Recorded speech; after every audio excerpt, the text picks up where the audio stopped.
name is Abayomi. Why are you laughing? I'm still happy. Why are you laughing? I didn't even say anything. I'm trying to understand why you're introducing yourself in your podcast. That's the say I also have to. Okay. Okay. Welcome to Through My Eyes with Abayomi Adewale. And today I have with me Mr. Happy Rugbere, a politician, a businessman, a tech mogul, and once upon a time, my employer. Welcome, Mr. Happy. Very nice to be here, Obama. Thank you very much. I think we'll just go straight to the point. What do you do? So I do a lot of things. It's very weird that you call me a politician. I met you as a politician. You met me working as an advisor to a politician. So what I usually do, or what I do, is to advise. That's what I do now on the boards of the companies I work for. That's what I do with my personal brand, which is the business consultancy brand online. And I advise myself too in my own personal businesses, you know. I'm an advisor, I'm a business junkie, so I love business.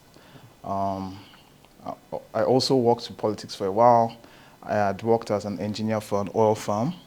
I know you didn't know about that. I heard about that, so that's true. Yeah, I used to work offshore Port Harcourt before I got into politics, and now my newest baby on the block is staff mates, yes, which I'm trying to push. I go into TEF, by the way. Congratulations. Yeah, thank you very much. I sort of heard it from someone, but congratulations. I go into TEF also. Oh, nice, nice. So, we'll see you August. Yeah. Okay. Yeah. All right, so that's pretty much me. So, business, anything business, that's where you find me. And I also own a restaurant, which is where we first worked together. Karaoke bar. Yeah. Yes. You're very brilliant, by the way. So prior to you coming on board, I didn't understand the need of having a public relations person, you know. But looking back now, you're the one that set the mood of what Crest is now, you know, regarding the vibe, regarding the energy and the clout that the business still enjoys now. So well done.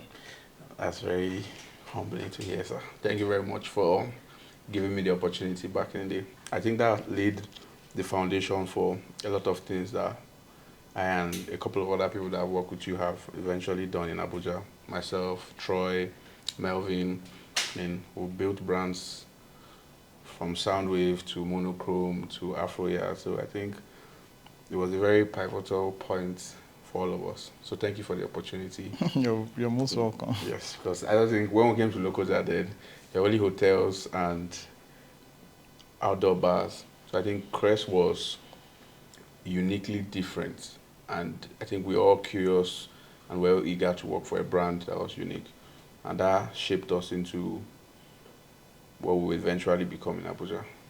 So, thank you very much for the opportunity. You're welcome once again. Well, let's talk about reinvention, the business of reinvention, because you said you've been in the oil sector. I still think you're a politician, so okay. Politics, oil sector, tech, business. I think there was a time you were in agriculture, if I remember. So these are distinctively 5 different sectors. How and what has been the driving force to constantly evolve and reinvent yourself across these different sectors? Thank you for that question about me. So the truth is, I failed agric. I failed woefully. And that's the thing about business. People don't hear about the failures. You know, everyone is always hyped by the successes. True. When you're crying in your room alone, it's just you and your pillow. You know, so the reason why I've been able to do that consistently across various sectors is that I believe in my own personal mantra, which is if you are going to do something, be the best at it. True. All right. So when I was in the oil company, I actually advised the company I was working for to go upstream. So we used to be downstream, and we used to do like importation of you know the whole downstream. To be honest, I don't know what's the difference. Okay, so downstream are people that are like export crude, that's Okay. import, all of that. And upstream are people that actually do the drilling, so they produce the oil itself. Okay. You Okay. know, so I worked there. I actually served there. So I served there, and the company was fully downstream. They did a lot of things in power as well. They had all the substations in Abuja they were building. In very wonderful company. The CEO had an open door policy. I don't know if you heard of Igor Sanomi, big boy. Yes. Yes. And then Yes. Yes. so I spoke to him about the opportunities of going upstream. You know, so I felt like if I was going to push this, I had to be like very good at it. So I went to do a master's. So I did a full master's in Robert Gordon University to learn about it. What I've been doing, and you see it across my career, is that whenever I find an opportunity, I go to school. So I don't do the whole taking short courses. I go to school I to go and learn remember when you about were doing masters. I think no, your MBA. MBA. I think Yeah, so I did. oh, So you're when I doing wanted to MBA. pivot to business, I You went did. to Lagos Business School to do an So MBA. school is not a scam. No, school is not a scam actually. Ah, so, this. so, so if you're going to school to like look for like a job, maybe, or to get like a promotion, maybe you can pretend like it's a scam. But if you're going there to learn the knowledge to actually impact lives, I feel it's the best way to go. So that was what happened. The oil company, I did that. I went to politics. So my GM in the oil company was the one that pulled me into politics. I don't like calling names, but we had like a very good working relationship. And when he was moving into politics, he actually requested that I follow him from the company, and I went with him. That's where I met you, Yes. and the rest is history. You know, so Crest. Let me just talk a bit about Crest. So as you said, when I went to Lokoja was extremely boring, and I'm a Jai guy, so I like going out. I like partying in Abuja, and we only had outdoor bars and Hotels. I think like one club. There was just one club then. Yes, I think Jokers. Jokers, yeah. There was just one club, and the club it wasn't constant. it wasn't constantly open. You know, so when I tried starting, I actually went to meet Fragrance Spice, Missy T, Okay. and the first offer was I wanted to do like delivery for them, so let me get bikes, and everybody rejected me. I'm like, why can't I just start this myself? You know, and I did it. So I joined restaurantowner.com. It's a paid subscription-based restaurant platform. Very good. So that's how I learned the entire business. And yeah, So you went to we've school been going to strong learn 8 how years to now. run a restaurant. Yeah, I did.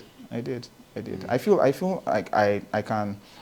I'll be able to stop the whole thoughts of imposter syndrome if I actually know exactly what it is I'm doing from a theoretical standpoint, and it has worked for me so far.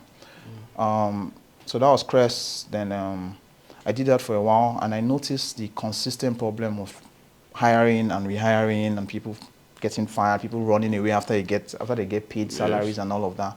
And that's why I invested in StaffMate. So I think everything I've been doing so far has just been like pulling from one another.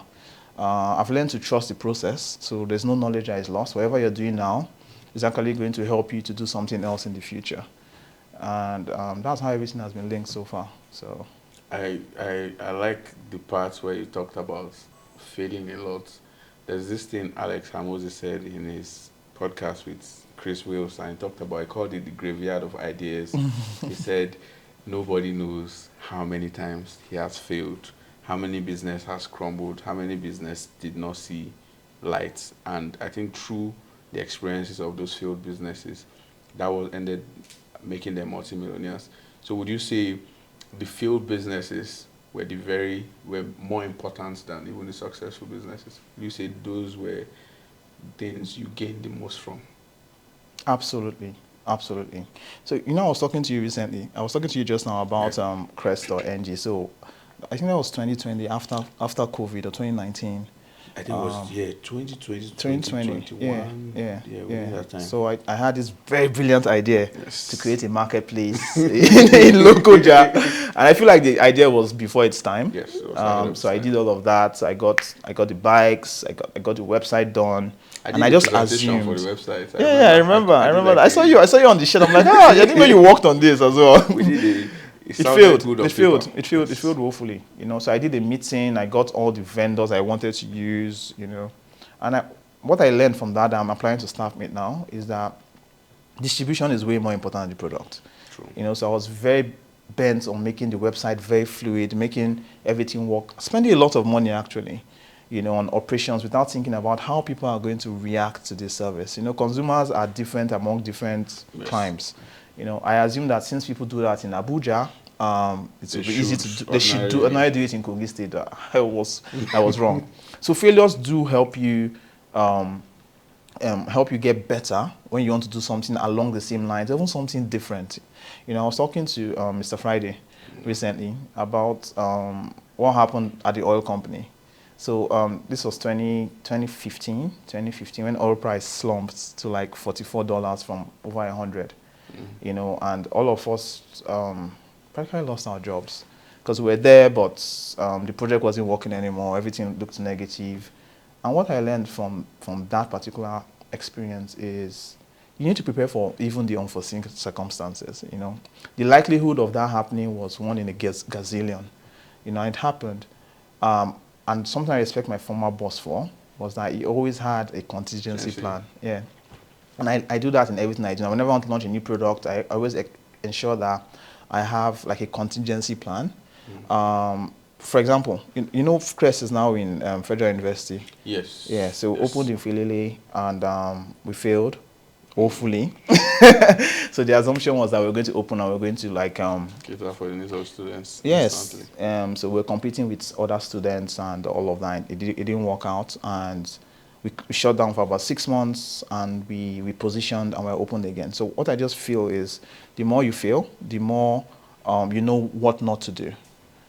And it helps you to create better products, actually. I agree with you. Absolutely. I think it was 2023. We were sitting down by today's booker in Wuse2. That was before we started Soundwave. And when we were about to start, and Troy and Praise, you know, a couple of partners that are currently on Soundwave, we were talking about how we'll start and how we'll push it. But we had this very big concern. Nobody knew any of us in Abuja. We were new, you know, we were not popular. Nobody really cared about us. How were we going to pull it off? And we just had this conversation. I told them, I think what we have that most of these guys do not have is that we've had so many experiences of failure in Kogi. Yeah. I know how many events we tried to pull off that were brilliant ideas, but it didn't just work because people couldn't resonate with it. It didn't feel right. So we've had that repeated experience of failure where you invite 200 people to an event and 20 people show up. I always tell Melvin, have this conversation all the time. I say, if you want to do an event and you want 50 people, make sure you're inviting at least 300 to 400 people. Because people who cancel last minute, the people who wouldn't want to come, the people who just change their mind for no reason, are going to be more than people who will show up. So what we did was we rallied around, we invited all the people we knew. Multiple, in fact, we sold the seats 3-4 times more than we should have, with the expectation that even if 50% or 1/3 of these people come, it was going to be a great event. So I think the instances of failure from the past has shaped our minds. That's why you see Kogi boys come to Abuja and we're doing so well. From the likes of Troy to myself to Happy Boy to Bosch. It feels like we come into this town and we're doing well. I think it's because we failed so many times. We struggled so hard to do the littlest things that now they seem like second nature. So I think I agree with you on that. Totally. Yeah. Okay, so how do you transition from being an employer to being an employee? Because when I met you, you were my boss, but you had a boss. And your boss had a boss. So how do you transition? Were you managing those transitions at every point in time?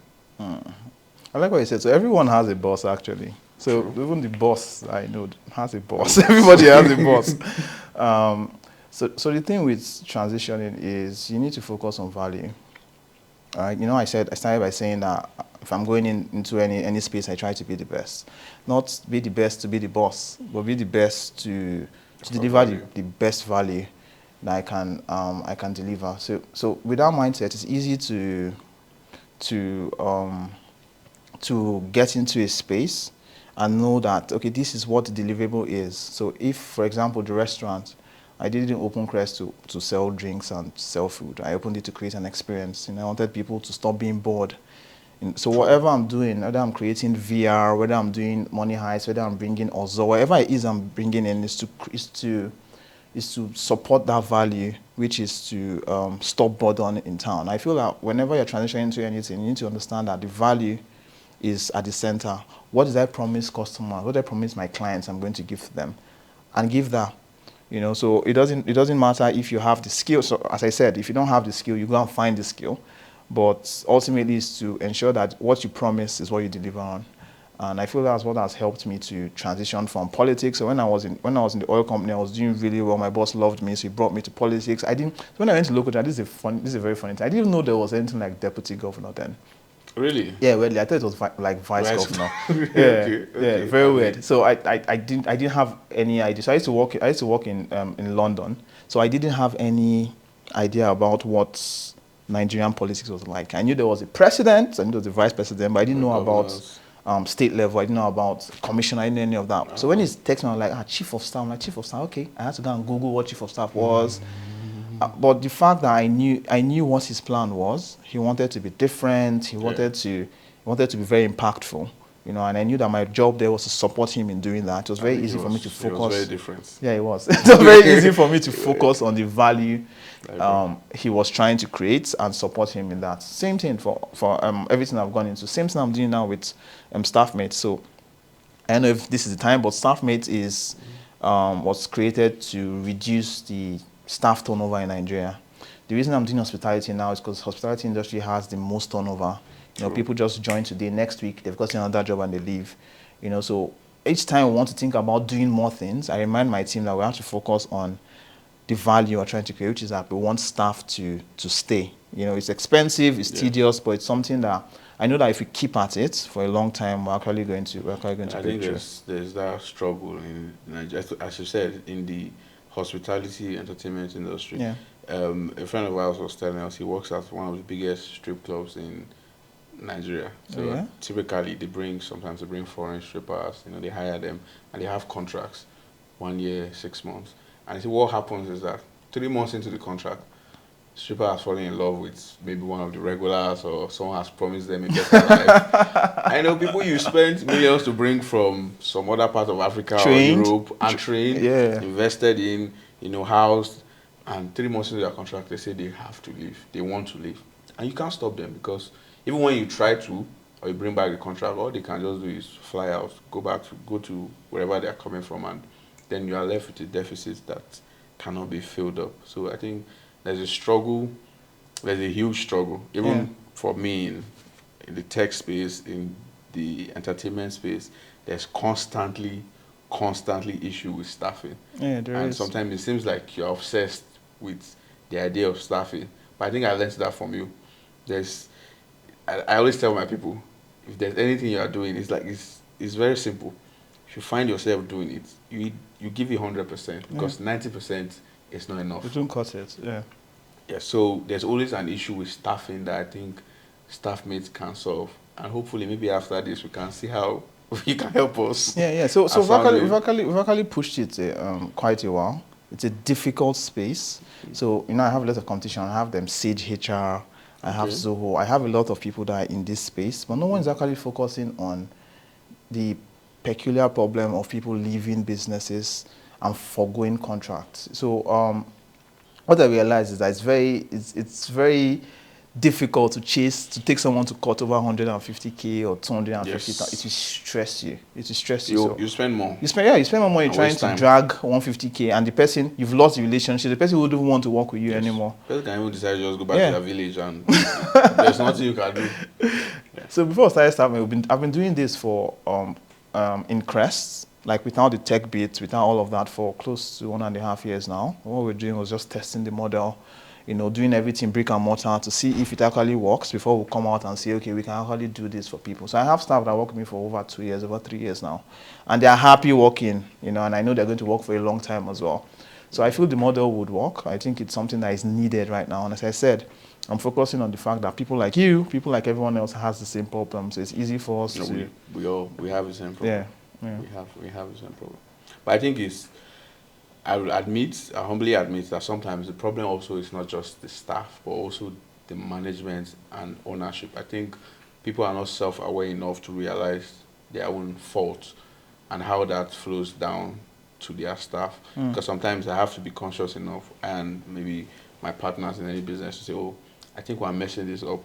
This is why some of our workers are messing this up." Mm. So, does that also cater for like owners? Does that cater for maybe managing partners, or is it just the lower level workers that need this constant reminder No, of? so it caters to everyone actually. So when we started, the initial plan was to meet the employees themselves. But you know Nigeria now. So people that don't have jobs will sign up and say they have jobs to just collect. True. Because so what happens is that if you lose your job, you get paid for a couple of months till you get a new job. That's how the model works. Okay. Difficult model, very difficult model. But by focusing on the employers, it's easy to actually ensure that people that we are getting are people that can stay with the job and people that actually do have jobs with the companies. Okay. So regarding top management, I've gotten this. So I interviewed Dr. Ibukun for today's booker as Okay. well. Yeah, she has a Oh, lot of the staff. lady Yeah, so that she's going to sign up with us as well. she I think does next have month. a lot. Yeah, she has a lot of staff. And And maybe it never gets there. A lot of them are not competent staff. I know. Great I know. establishments, I know. but I don't know what happened to them. I And know. I know the woman wants the best for her business. So the thing is that industry, the restaurant industry, is a very fast-paced industry. You know, to do it right. You notice when I was like a couple of years ago, I shut down. I used to shut down for like 2 months to like get people and train. Yes, yes. But it's difficult to put a plug, to put a pause on your income. business. You know, so a lot of people just want to just do it concurrently. And it's very difficult to train people that are already working. You know, and that's part of the problem. So, as I was saying, so I spoke to Dr. Ibuku, and she has a lot of high level staff, so people that collect like millions. Really? Yeah, working with her, and I don't know if this is supposed to be like common knowledge, but she has the same problem with them. So a lot of people assume that if you pay people a lot of Well, money, they'll they'll do stay. I'll tell you for free. That's not. People don't stay because of salaries. You know, I was giving this instance with these guys, what they call, these yellow fever guys, Yeah. for example. They're always ginger when they catch you. You know, so people actually want to do the job when they actually have specific Incentive. things that, yeah, and that's what we built the entire model around, to ensure that there are incentives, they understand the job, they feel like part of the community and all of that. So, as you asked, is it just for bottom staff? No. Okay. So even partners, you know. So what Staffmate is going to do is going to help everybody to share the vision. And that's also something we don't have in Nigeria presently. People just come to work because they need cash, they need to while away time before they look for another job and all of that. But if you can explain your vision, so they call it according to school, they call it directional beacon. So your vision, your mission, your core values. If everyone can adopt the same kind of mindset regarding those directional beacons, it's easy to actually align everybody to a common goal. And I've done it with Crest. Yeah, and I'm going to do it with Staffmate for other companies as well. I think it's a common trend in maybe more European and American countries, because oftentimes, I don't know how realistic they be. I watch some movies and I see someone who has been in Walmart for 20 years, for 30 years, and a couple of workers. I know they've grown over time. They feel comfortable working there and they don't see any need to leave. So I think there's a deficit that you've identified that needs to be addressed for us too. I don't think there's anybody in Chicken Republic that has been there for 5 years. I don't think so. Yeah, I know. So the thing is, so cultures do play a part. You know, Nigeria, we have this everyone wants to get rich quick attitudes, and that was a very big stumbling block when we were creating our model. And we've had over 150 interviews of people and employees that actually do have these problems, and we've identified like pain points with the employers and what actually allow them to actually stay or leave. So it's something we're mapping. As I said, it's still an ongoing process, and I've learned that I'm not going to push anything out that is unfinished. So what we're trying to do now is ensure that the model, although it's working at Crest, is something that we can replicate at scale without falling short of the whole Nigerian problems that we're going to face. Okay. We're looking forward to seeing Staffmate doing big things. I'm rooting for it, and we're hoping it solves all the problems it can solve in Nigeria. Thank you very much. Thank you very much. I'm going to ask a question I should have asked earlier. Did you ever consider a career in politics while you were there for, I think you were in politics for at least about an 8-year period, did you ever think of being a politician yourself? No. Ah. No, no. So I actually hate politics. So politics is it's like full-on business in Nigeria, and True. so I was always telling my mom is always on my neck on, go to your state. Why are you in Kogi State? Go to your state. You become a commissioner. Go. But I don't want to do politics. I feel like it's very restrictive. I feel like when I started working with the rudiments of doing politics at the stage I was doing, it actually dulled me down a bit. So I couldn't express myself. Creativity is not accepted because of bureaucracy and all of that. So I don't think it's a space I would like to play in. Would I want to? Would I want to? So for example, we plan to make staff mate like Pencom eventually. Do you understand? So everybody would like to have like a staff mate. Every business will have like a staff mate certificate to ensure that their staff are being treated fairly, because that's really what it's like. So I would like to work on a B2G model, so business to government, but not work in government as a politician. No, I don't think it's something that interests me at all. And I think you even got, so I think you got one of the best possible outcome in politics. You worked for, my experience with who you worked for was someone that was very brilliant and very intentional. So Totally. I think it could have been worse, because I have seen some politicians, to be honest, sometimes. I mean, it doesn't take. So I think that's what happens when you come from the private sector. So my boss came from the private sector. True. He was a businessman. He had his business that was doing very well. He was working as a GM of an oil company. That's true. Globe trotting, meeting with a lot of people. He was in banking also. Yeah, he was in banking. He was in banking for over a decade. Before all of that. So he knew why he was coming to do politics. That's true. And I feel that was what inspired me to actually stay with him so long, as well, because it wasn't the usual let's go, let's sign, let's collect money. No, it's none of that and move. No, so it was fairly interesting, but still not my thing actually. But don't you think that is one of the fundamental issues with politics, particularly politics in Nigeria and Africa? The people who should be in politics do not think they should be in politics because of how the system is how will I put it? How unstructured the system is. Don't we need people who already understand the system or a structured environment to be in politics to help in restructuring it? Like, I think it was Marcus Aurelius that said the best king is the philosopher king. That's the man who is very knowledgeable about how things work and also understand that when to apply political tactics. So if you leave it to just people who know just brute force, who just know how to grab and tussle, we don't expect them to rule effectively. I think we need people who have background in working in structured environments, who have built something, and who have come back into politics. I'm not political, but I think, and I don't know in detail, but I think I can see why Donald Trump can be a great president. Yeah. However people speak about him, Yeah. whatever they think about his personality, you can see how he has put his knowledge in business into politics and how some of those policies can be very valuable to America. So I think people like you are the people who need to be in politics, if we are being realistic. So you sound like one of my faculties in Lagos Business School.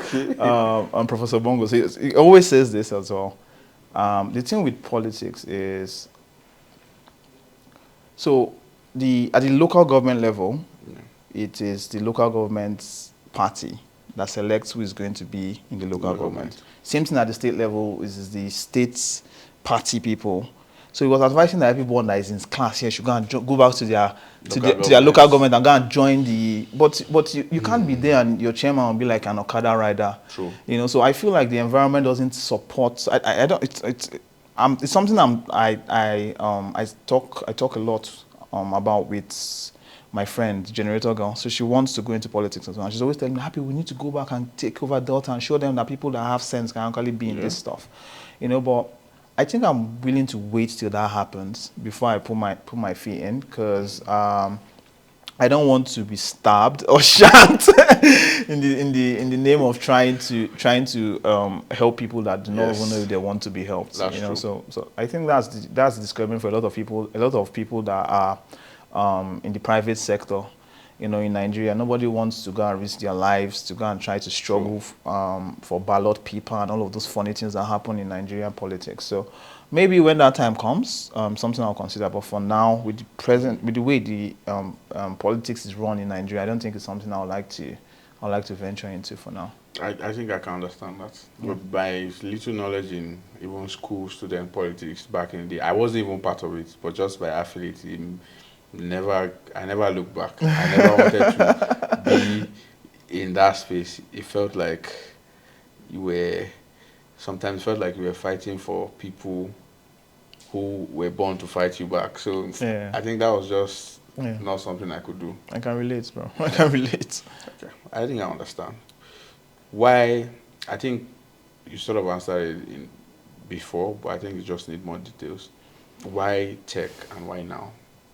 I mean, Staffmate is not, it's not fully a tech company. I think it still serves, traditional. It serves as a traditional business, but I think you are applying a lot of technological solutions to make it more global. So Yeah. why tech and why now? So I had this conversation. Let me just put this in here. I had this conversation with my friend last week, and she was really worried about the rate at which AI was growing. She was saying that people are going to get lazy, people are going to lose their jobs, and I was laughing. I was like, according to Henry Ford, if you'd have asked people what they wanted, they'd have said they wanted a faster horse. Horses. So technology is going to come. So it's if you are willing to adapt and embrace it. True. Or not. So what I was doing, as I said, Crest is doing very well right now, and I realized that it is still brick and mortar. So if I'm noticing this problem and I'm solving this problem, how do I use tech to solve the problem for other people? The reason I go into tech is because AI is going to, by the end of this year, it's not all these people pulling shit you're going to be seeing AI. AI is going to be doing way more. And so Staffmate is an AI insurtech company. So we're using AI to actually predict churn. So churn is the number of people that leave. We predict churn and we'll advise, and it will be tailored to your organization. So these people left over this time. This is why they left, and this is what you should do to make them not to leave again. And I feel like if I do not get into this tech era, it's going to be something I'm going to miss out on later. True. In the future, because that True. Is what is going to happen in the next 2 to 3 years. AI is going to be everything. And to back up what I said, I'm actually doing a PhD in machine learning, University of Texas. Because, as I said, I want to, when I'm going into a field, I know exactly what I'm doing. I know how to do all the technical bits as well. So so that I go into tech to try to solve the problem of employee churn using AI, because I know that AI is actually the future. Okay, I think I agree with you. This is another internet period. This was when the internet came on, and people missed out on the opportunity. Mm-hmm. I have a friend I talk to. She's a lawyer, and sometimes we talk about like work she's supposed to do, and I said, use ChatGPT to do this, just then edit it, make it your own thing. And I was like, no, I'm not using ChatGPT. Why would I use ChatGPT? I'm like, why wouldn't you use ChatGPT? I like to do things myself. I'm like, no, this is like some 30 years ago when the internet came out, and people were saying, why do I need the internet when I have the dictionary? When I need an email, when I can send it, when I can send a physical mail. Like, this technology is here to help you and not to limit your creativity. In fact, it's going to enhance your creativity. I've done way more than I could have with just my knowledge that I've done. So like the brief I sent to you, I wrote it down, put it on ChatGPT, it made it better. I corrected it again, put it back. I used like 3 times, got the best format of which I wanted, and I sent it to you. Yeah. That could have been 24 hours of my time wasted, and I did it in 20 minutes. Yeah. So I think people are not realizing what is in their palm and how they need to be on it. And I think I also need to maybe take a course in AI and probably be an industry, because people are taking it for granted. So I think I need to get ahead of it and positioned for the future. Yeah. So I think it's a new space. So I joined what's it called? Instagram a long time ago. When I That's joined true. Instagram, a lot of people were not on Instagram, but it was I You beg, got I beg, like I beg. So 800 everybody, followers. yeah, everybody that joined Instagram then Yes. that took it serious are the ones that are the top Using it. that are the top guys now. I And I agree. feel that's the same thing is going to happen with AI. So when I hear people complain about the fact that AI is making their kids lazy, I don't see the need for you to be trying to cram a paragraph when you can Yes. just, when Use. technology is around, to just make it come alive. So I'm among the BA community, so business analyst community, and ChatGPT does what a business analyst would do for you for a lot, thousands of dollars. It does it in like seconds. And it has been creating a lot of panic in the community. Yes. But there's this lady I follow, and she always talks about it like she uses it as an enabler. Do you understand? So why should I start from scratch trying to build like a need assessment for you when I can actually Yes. just ask ChatGPT to do it for me and refine it? So I don't think it's going to take away jobs. It's going to change the Yes. way jobs are going I to agree. be done. Yeah. As I don't know where I heard this, but it was something that said AI won't take away your jobs. People who know how to use AI will take away your Yeah. jobs. I think that was the word. So I Yeah. think Yeah. everyone just needs to Totally. be. Totally. You need to grab what is at hand and move with it. Totally. So Because you wouldn't know what to find. So if you're not an expert, you wouldn't know what to ask ChatGPT to find for you. exactly, Yeah, that's you pretty have to much what it be. is. You, Yeah. you still have to do some work, Yeah, you need and to do then it some work. does the Yeah. rest of the work for you. Okay. I think what I also want to ask you is, when I knew you, I think most of your businesses, I don't know for certain, I think you were a one-man business type of person. But I think now you're doing more collaborative businesses. Was there a change? Is there something you now know that you didn't know then that has helped in making that decision? So as I said, failures, failures in the past. I feel like the easier, the easier it is for you to get like good partners, people that have their head in the game, the faster it is for you to develop what you're developing. So for Staffmate, for example, I have two people on the management team, but it's owned by three people. One of them is Mr. Friday. Yes, I know. As you know, he's very creative. Yes, He's really yes. big on ensuring that the vision looks the part. The other person is a HR expert. So since I don't have HR, so I feel like I just realized that it cuts the time. So if I wasn't partnering with them, I have to go and learn how to be a creative. I have to go and learn how to be Or So I you just spend a lot of money spend a lot of money paying. trying to pay other people. So if I have people that are collaborating with me that already have this expertise, why don't I just collaborate with them, explain the vision to them, everybody understands and we roll together. And it has made things easier for me actually. Okay. I think because this is a problem, and I discuss it every time with people. Most people in Nigeria would rather own 100% of something that is going nowhere than own 20 or 30% of something that could be $1 billion industry. Yeah. And I use the reference. I think Bezos owns about 6% of Amazon currently. Elon Musk about 14% of. I don't know if the details are accurate, but something like that. They don't own 100%. Yeah. They've lived and built their brands off of collaborations. There's nothing I do that I own 100% of. From Soundwave to PayDue to Orange Markets to Dropout Technologies to Monochrome.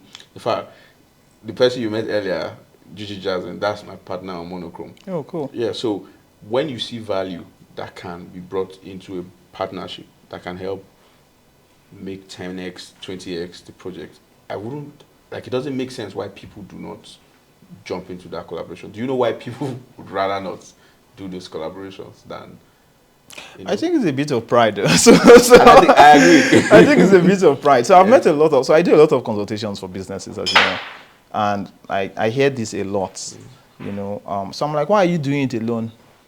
And they're like, I'm the one that invested all the money.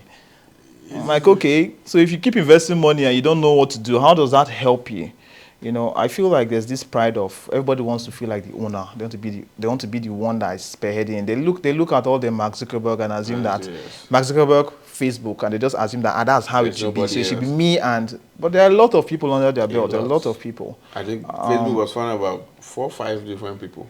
Yeah, Like the initial yeah. founders of Facebook, Yeah, there were about 5 of yeah. them. I mean, Mark Zuckerberg became the face of the brand, but for every brand, there's going to be a face, and so many other people. If I have a particular brand where I founded the idea, I sort of financed the idea, I do a lot of marketing for the idea. But I have partners that we have almost equal partnership with it because their own value is so unique that it's almost as valuable as everything else I've done. Yeah. There's someone who is building the platform. Yeah. I can't build it. I have software knowledge, but because of all I'm doing, I won't sit down and code. I have someone who is doing like the whole management documentation, the speeches we do, our pitch deck, applying to VCs. In fact, because of him, we're going to Tony Elumelu Foundation. So that's not something I probably would have been doing myself also. So that collaboration, if you give it to the ordinary Nigerian, they say, no, I think you should own 70%, then share maybe 15%. I'm like, no, you need incentive to motivate people to build. It has to be what they're well, actually. Yes. It has to be what they're well. If you are building the future, everyone needs to feel like they will have an ownership of it in the future. So like applying to a VC, they'll tell you, I'm taking 15-20% of your company. I'm giving you this in return. It's up to you. Do you want it or not? I meet a lot of Nigerians that say, no, I'm not looking for an investor. I'm okay where I am. An investor that will take your business 10x by giving you money, maybe opportunities, networking. You're telling me you turn it down because you want to be the sole proprietor. You want to be Nnamdi and Sons forever. So I tell people my businesses, I've met with someone before, I was trying to do a collaboration. I said, this is my baby, I can't change it. I said, no, your baby is at home. Your baby is the one you and your wife have. This is not your baby. If anybody come to me today and tell me one of my businesses, I'm going to 10x it, 20x, change the name, do this, do that. If I objectively see the projectile and see that this is going to be of great value, I will change it immediately. Instantly, and I would, there's no, Twitter is now X. There's nothing changed. So I'll tell you for free, you're the 1% of the 1%. A lot of people don't think this way.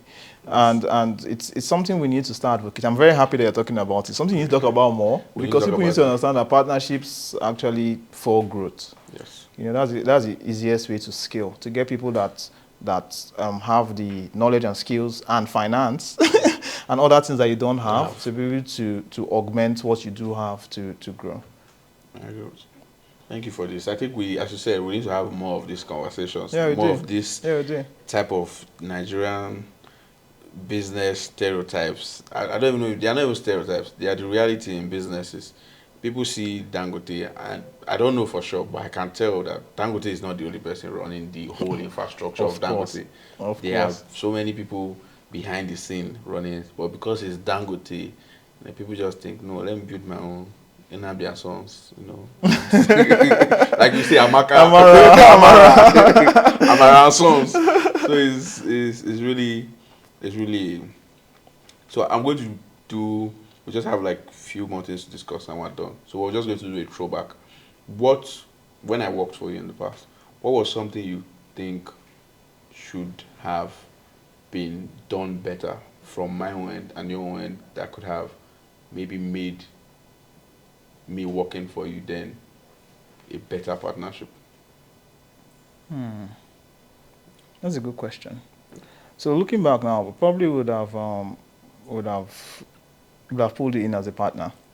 Yeah, because you had a lot of ideas, you knew a lot of people, and I didn't understand then that business was actually a PR business. Yeah. So most restaurants, most clubs, it depends on how many people you know, people that can speak for you in those that you're not there in. And back then, I was just looking at the fact that I had spent so much money, I wasn't making money. So that was something I learned on my part. And on your part, I felt like you'd have spoken to me about that, because I felt it was something you would have loved as well. Well, if you consider, I was talking some 7 years ago, 8 years ago. To be honest, when I started working for Crest, it was an ego booster for me being a young man in university. It was just for fun, I'm now working with one of the biggest brands in town. It was fun. I could bring my female friends there, we could have fun, I could do parties. I don't think I was thinking that way then. I think I was still very in the moment type of guy. I mean, for me, a year or 2 years later, that struck, but I was still just having fun. For me, the salary they were paying me was enough for me to look good for the ladies. That was more important to me then. And that still goes back to show that we do not have a lot of we are not properly business trained in Nigeria. We just go to school, and if I had the knowledge I had now, and this knowledge that I learned by myself, if I had them then, I would have offered, I would have proposed this. I thought about, so when you sent me the invitation for this, Yeah. I was like, imagine we're partners on Crest. Yeah. Would have been doing Soundwave in Crest Abuja by now. True. You know, so True. so as I said, it's not too late, Yeah. but Yes. but it's something I would have considered that Yeah. if I knew better, then I would have considered to do, because I didn't have the legwork. You know, I was too busy with politics. Yeah. The business was just somewhere I go and chill to play snooker at the end of the day. You know, and now that I know what I didn't know then, I feel that would have been the best way to go, because you were on ground, you knew everybody, you knew how to make shit work, and by now would have 10x, as you said. I agree. To be honest, I think I agree, because one of my biggest strengths, even till now, is collaboration. Some of the events I did at Crest were not events where I even knew so many people, but I always knew someone who knew a lot of people, and that was why even when I was doing like the NYC party, then I'll meet the NYC president. Look for who is the popular person in NYC, collaborate with them. I never had a problem with sharing money. I think that was it. I'll tell them, if we do this and this comes to me, we can share it this way. And that was enough incentive for them to say, okay, I'm not just coming to have fun, I'm also coming to make money. So then it was, I remember as Kido and Mayana, they didn't have a problem with bringing people, because they knew at the end of the day, okay, at least 10K, at least 15K will go back with me.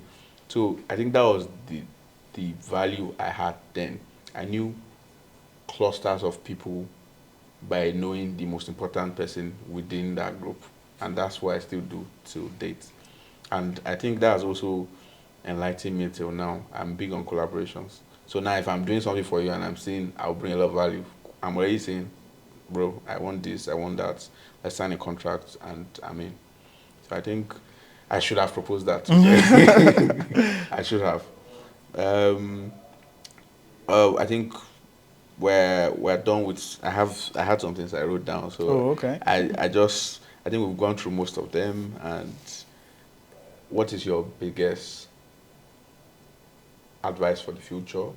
And what is your biggest advice to me as an individual who is trying to climb up the business ladder like you and do so many great things in the future?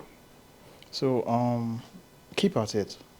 You know, so what I said when we started is there's no knowledge that is lost. You know, so whatever you learned in the past, whatever you're doing now, is knowledge for something you're going to do in the future. The problem is that a lot of people have this FOMO, where they feel like the fear of missing out. Oh, no, everybody's doing Forex now. Everyone is doing crypto. So you try to jump ship and do a lot of things. Yes. And what happens is that you're taking single steps in different directions. You're not moving anywhere. You know, what I would advise anyone that would want to do what I'm doing, because I learned it the hard way. And why I do the trainings is to try to ensure that people don't make the same mistakes that I made, is that there's nothing you are doing now that is irrelevant. You know, just try to sync everything. So I was talking to my wife recently about how when I started working in politics, I used to feel very bad. So when my boss brought me to Kogi State, what he said was that they had like an oil dispute problem, Ibaji and Anambra State. Oh yes. So I was supposed to come there and help them to delineate the state boundary from the reservoir boundary. That's why I went there. And before you know, I'm signing, photocopying and signing paper. But all that knowledge is what made me who I am today. So now I understand the bureaucracy of politics. I understand how to get into a room and speak the language everybody wants to hear. So I feel that whatever it is you're doing now, just keep at it and don't feel like you're wasting your time. So this is to you, this is to anybody else that wants to like grow in business. The business you're doing now is not relevant to the business you're doing in the future. It's all intertwined. You're either getting lessons or you're getting growth. Okay. Yeah, that's pretty much it. That makes sense. And I think I would say I'm jotting it down, but I have the clip. So I'll listen to it again after, and I'll take those. I appreciate the knowledge. I think we have one final part, and it's called rounds. So yeah, what we do is I ask you, I say some things, it's just words, and instantly you see the first thing that comes to your mind. If I say something stupid, you're going to cut it off, right? You're going to cut it off. Our disclaimer. You guys not cut off. Our camera does not cut off. Okay, all right. So, but they are not a lot of them. So are you ready? You need a warm up. Okay, one more then. Melvin. Boy. Solomon. Boy too. Okay. Enough warm up. Let's go to the details. Leadership. You can't think. Oh, I can't think. Instance. Oh, okay. Instance. Okay. So let's go again. Leadership. Politics. Politics. Leadership. Okay. Failure. Growth. Success. Growth. Money. Money. Tech. Money. Restaurant. Money. Okay. You are cheating though, but no. No, that's what's coming to my mind Okay, actually. Okay. Power. Leadership. Regret. None. The future. Bright. Staff mates. Bright. Thank you very much. That's all for the game. You see, it wasn't as hard. It wasn't as hard as we, Thank you very as much. we thought. Alright. So thank you for coming to Through My Eyes. This is something. You don't have a name for your show. Is there a name for it? No, I don't. So I think it's one of the things that inspired me to do this, because I think the future are for those who have positioned themselves to be a part of it. So I think personal branding is important. Yeah, it is. Yes, I've been very timid about posting on social media, but now I'm trying to be as aggressive as I am. So I think a podcast, which is something more in my lane, is something I want to do to be able to sustain conversations I want to hear. I don't want to hear conversations about BBL. I don't want to have conversations about things that I don't think are relevant. So I think the best way to be a part of the future is to create it. So I'm creating what I want to hear. This is the type of podcast I'm interested in. So I decided to create one for myself, Through My Eyes, with Abayomi Gbenga Adewale. 2 years in the making. 2 years of procrastination. I love the idea. I love the idea. Personal So- branding is fucking important. Yes. It's extremely important. So it makes people that are in your niche to find you. And You know, there's this book I love so much, 48 Laws of Power. yes, I have one there. Yeah. So law 25 says reinvent yourself.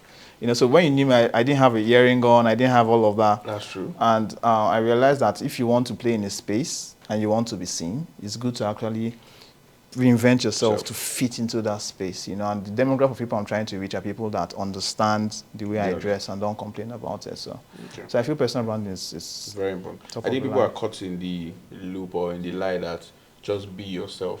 And I agree with you, be yourself, but be self-aware enough to understand that being yourself is not enough.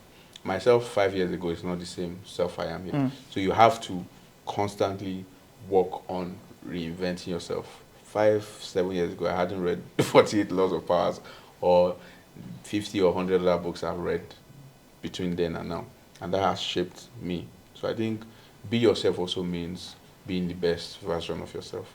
So I think this personal branding journey I'm going into, we'll see how it goes and how it can shape the future. I don't think you can go wrong personal branding. You Slimzy, can't I'll go do wrong. Slimzy, we both know. Yeah. He decided to start posting on TikTok and Instagram about he sells gold now, one of the biggest gold sellers in Nigeria, Abuja.